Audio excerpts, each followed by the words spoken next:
Classroom of the Elite opens with a quote from philosophy, which immediately sets up some expectations.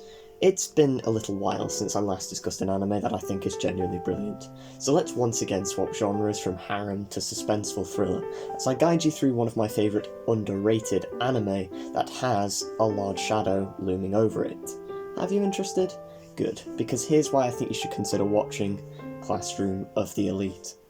キラリ蝶が飛んでた砂ぼこりが大地に舞う遥か彼方それでも空に憧れたにらめる星は落ちない問い合わせ捕まえようこの場所から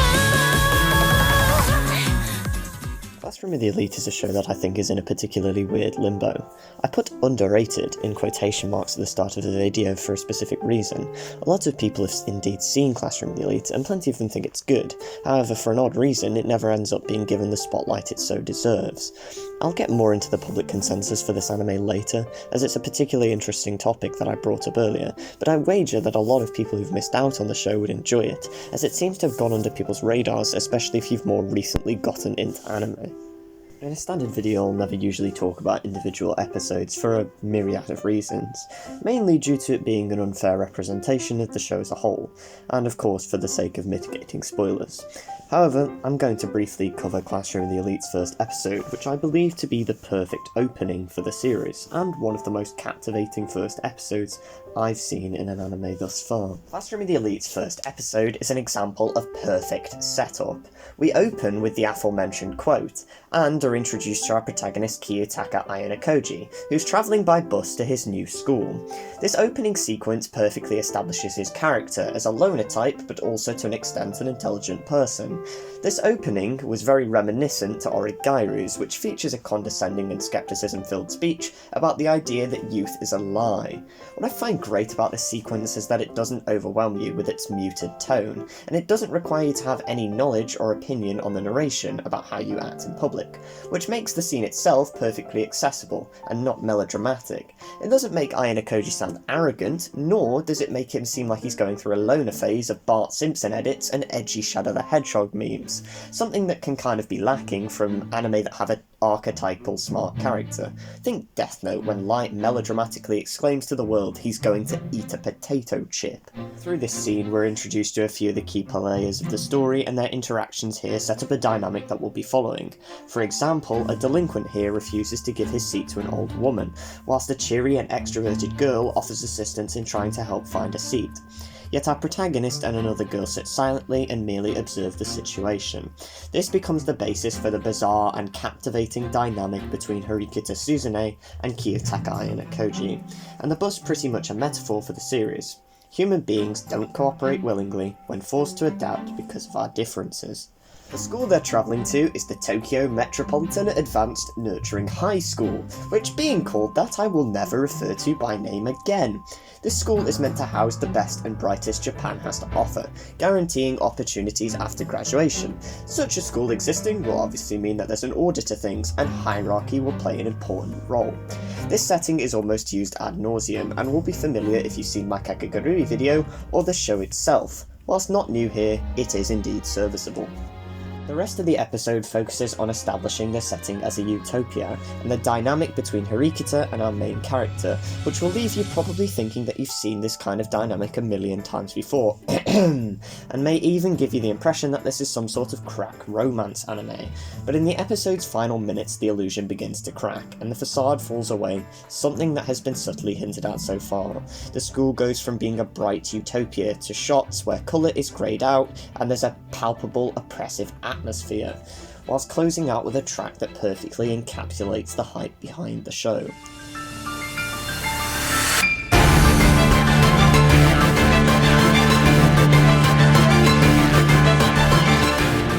The music here is an anomaly. This type of show is of course elevated by hype tracks, just look at Kakegurui.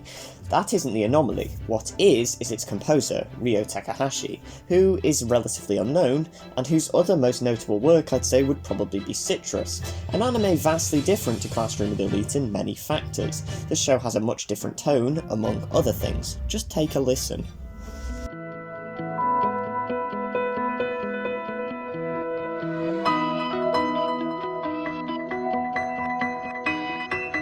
As you just heard there, his tracks are very serviceable ambient tracks, which is why I say Classroom of the Elite is an anomaly, with its perfect fitting music that complements the show itself.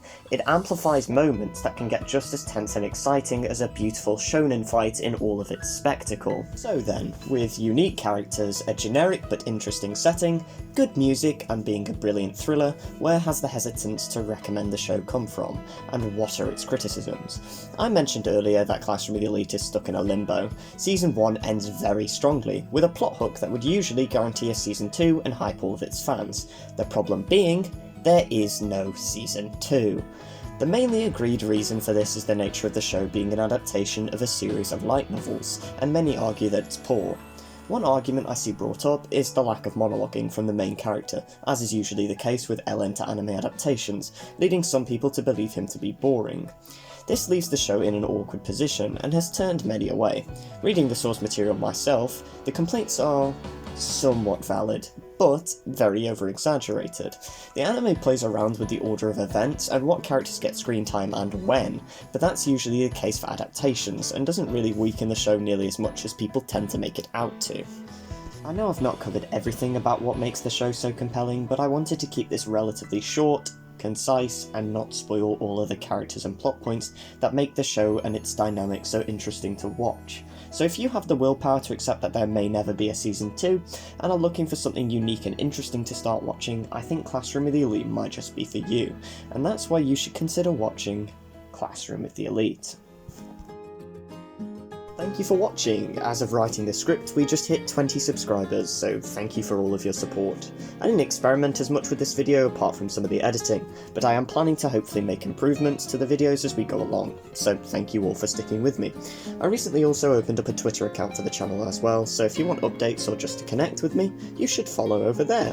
Lastly, only about 25% of you are subscribed, so if you did enjoy the video and would like to see more of your resident British connoisseur of terrible taste in anime, please do consider subscribing.